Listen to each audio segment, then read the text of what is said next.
Guys, it's Dr. Casey. So the next Q&A question was, what are my thoughts on kombucha? So kombucha, for those of you who don't know, is a fermented tea beverage. It's high in probiotics and B vitamins, which are typically the reasons that it can have some health benefit. So in particular with supplying probiotics, it can help with gut health and overall health as a result. Now that being said, it's not necessarily an amazing health elixir cure-all, and it's not necessarily for everyone. So if you're someone who has, for example, liver issues, there is a little bit of alcohol in kombucha because of the fermentation process, so may not be the best for you. Also, folks who have SIBO or IBS may find that they don't tolerate kombucha very well because of the combination potentially of the carbonation with the high level of probiotics. So something to think about.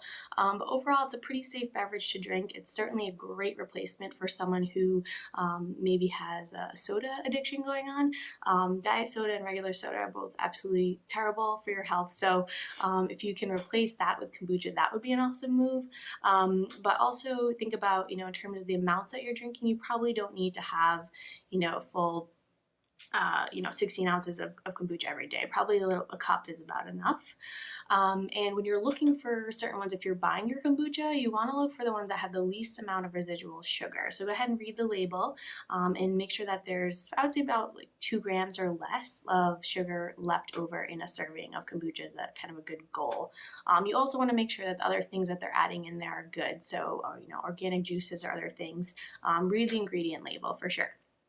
The other thing is you don't want to be carrying around your kombucha all day replacing your water with it. So it's something you'd want to be drinking in addition to getting your full amount of water in every day.